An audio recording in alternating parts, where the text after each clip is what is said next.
আসসালামু আলাইকুম দর্শক, স্বাগত জানাচ্ছি নাজমাস কুকিং স্টুডিওতে। দর্শক, আজ আমি নিয়ে এসেছি বাঙালির অতি জনপ্রিয় একটি খাবার, সর্ষে ইলিশ রেসিপি।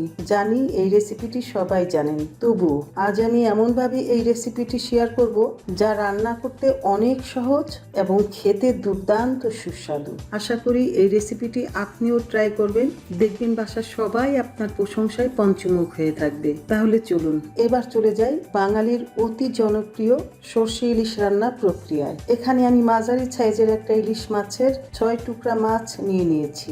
একটা প্যান নিয়ে তার মধ্যে দিয়ে দিচ্ছি 2টা পেঁয়াজ কুচি, দিচ্ছি হাফ চা চামচ জিরা বাটা, দিচ্ছি 1 চা চামচ পেঁয়াজ বাটা, দিচ্ছি স্বাদ মতো লবণ।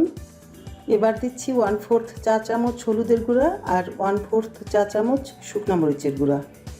এখানে দিচ্ছি 1/4 কাপ সরিষার তেল। সরিষা ইলিশ রান্নায় সরিষার তেল ব্যবহার করাই উত্তম হবে। এবার সব কিছু হাত দিয়ে খুব ভালোভাবে মেখে নিতে হবে।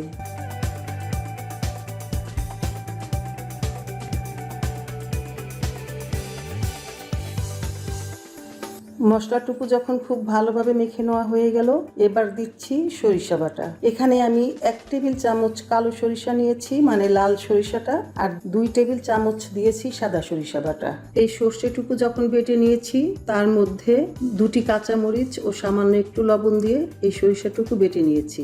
সরিষার মধ্যে একটু কাঁচামরিচ আর একটু লবণ দিয়ে বাটা হলে সরষার ঝাঁজটা পারফেক্ট থাকে। এবার সরিষা বাটা ও মশলা একসঙ্গে খুব ভালোভাবে মিশিয়ে নেব।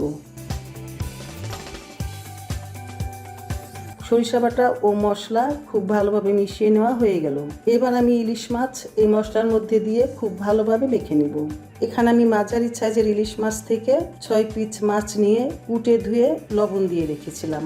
এখন এই মাছটাই আমি সর্ষে ইলিশে ব্যবহার করব। এই মাছটা খুব ভালোভাবে মেখে নিতে হবে। দর্শক, একটা কথা বলে রাখি, এই রেসিপিটি কিন্তু আমার নানুর হাতের রেসিপি। এই সর্ষে ইলিশ রান্নাটা আমার জানা ছিল না। আমার মায়ের কাছে শুনেছি আমার নানু নাকি ঠিক এইভাবে করে আমাদের সর্ষে ইলিশ রান্না করে খাওয়াতেন।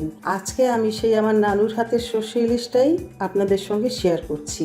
এই সর্ষে ইলিশটা যে কতটা সুস্বাদু হয়েছে যা আমি আপনাদের বুঝিয়ে বলতে পারবো না। ঠিক আপনারা আমার মতো করে একবার রান্না করে খেয়ে দেখুন, দেখবেন যে এটার স্বাদ আপনি কখনোই ভুলতে পারবেন না। সব সময় ঘরে ইলিশ আনলেই আপনার এই স্বাদটা মুখে লেগে থাকবে। ইলিশ মাছের টুকরাগুলো মশলার সাথে খুব ভালোভাবে মিশিয়ে নেওয়া হয়ে গেল। এবার রেখে ঢেকে দেওয়ার কোনো দরকার নেই, সরাসরি এর ভিতরে পানি দিয়ে আমি রান্নাতে চলে যাব। টোটালি আমি 2 কাপ পরিমাণ পানি পর্যায়ক্রমে দিয়ে নিব। প্রথমে 1 কাপ পানি দিয়ে আমি একটু নেড়েচেড়ে নিচ্ছি, এরপরে আমি আরেক কাপ পানি দিয়ে দিব।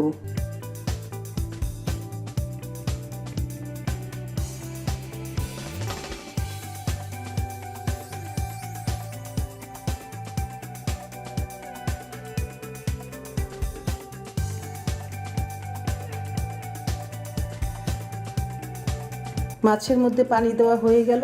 এবার প্যানের 2 পাশটা ধরে আমি একটু নাড়িয়ে নিব। মাছটুকু নাড়িয়ে নেওয়া হয়ে গেল। এবার আমি প্যানটা ঢেকে চুলার জালটা জ্বালিয়ে দিব। চুলাটা ঠিক মাঝারি আঁচে রেখে আমি এটাকে বলক তুলে নিব। ফিরে আসলাম বলক ওঠার পরে। মাছগুলো যাতে ভেঙে না যায় তার জন্য আমি বলক ওঠার পরে প্যানের 2 পাশটা ধরে এভাবে নাড়িয়ে চাড়িয়ে নিব। এতে করে মাছটা ভাঙবে না, অন্যদিকে সর্ষে ইলিশটা খুব পারফেক্টভাবে হয়ে যাবে। এবার আমি সর্ষে ইলিশের মধ্যে 5টা গোটা কাঁচামরিচ দিয়ে দিচ্ছি। এখন আমি প্যানটা ঢেকে সর্ষে ইলিশটা এমনভাবে রান্না করে নিব যাতে করে পানিটা শুকিয়ে প্রায় গা মাখা হয়ে আসে। মাঝে মাঝে আমি প্যানের 2 পাশ ধরে একটু নেড়েচেড়ে নিব যাতে করে মাছ প্যানের নিচে লেগে না যায়। এখানে সময়টা আমি এভাবে বলে দিচ্ছি না, এটা আপনারা বুঝে নেবেন। রান্নার শুরু থেকে শেষ পর্যন্ত চুলাটা মাঝারি তাপে রাখবেন এবং আমি যেভাবে রান্না করছি ঠিক এভাবেই রান্না করতে থাকবেন।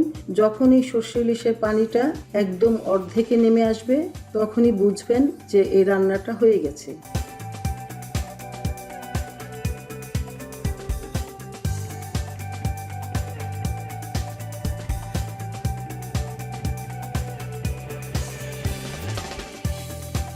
তো দেখুন, এখন আমার সর্ষে ইলিশের পানি শুকিয়ে প্রায় গা মাখা হয়ে গেছে। তার মানে এখন আমার সর্ষে ইলিশটা পারফেক্ট ভাবে রান্না হয়েছে।